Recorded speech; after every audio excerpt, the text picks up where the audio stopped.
اهلا بيكم. النهارده هنعمل مع بعض وصفة الميني بيتزا. تعالوا نشوف المقادير. عندي سكر، زبدة، خميرة، لبن بودرة، بيضة، ملح، دقيق. هنجيب بولة فاضية ونبدأ ننزل بالمقادير. اول حاجة هنحط المية وعليها السكر والخميرة ونسيبهم يتفاعلوا، وبعدها هنبدأ ننزل بباقي المكونات: البيضة والزبدة واللبن والدقيق. هننزل بيه شوية بشوية لحد ما يتعجن كويس.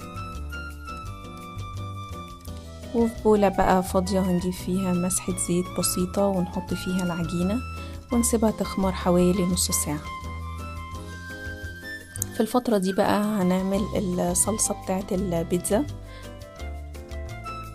في حلة فاضية على النار هنجيب معلقتين زيت وننزل بفصين توم متقطعين، وانا قطعتهم هنا عشان حابة ان نشيلهم ما احطهمش على وش البيتزا. وهننزل بقى بالصلصة وشوية ملح وفلفل حسب الرغبة.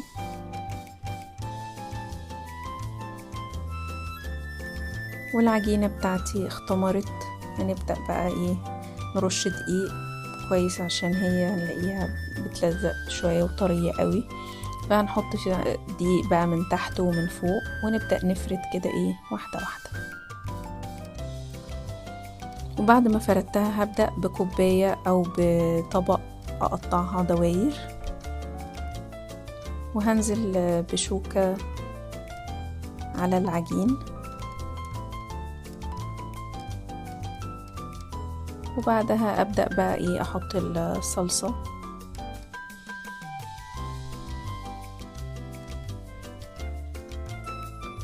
وافردها على وش كل بيتزاية.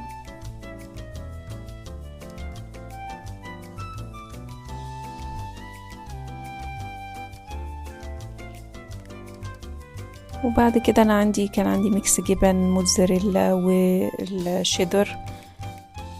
بدأت تحت بالموتزاريلا وبعد كده أحط باقي الحاجات اللي عندي. عندي زيتون، عندي فلفل أخضر، لو حابين أي نوع فلفل ألوان. أنا كان عندي أخضر هو اللي استعملته. وعملت ميكس ما بين السجق والهوت دوج.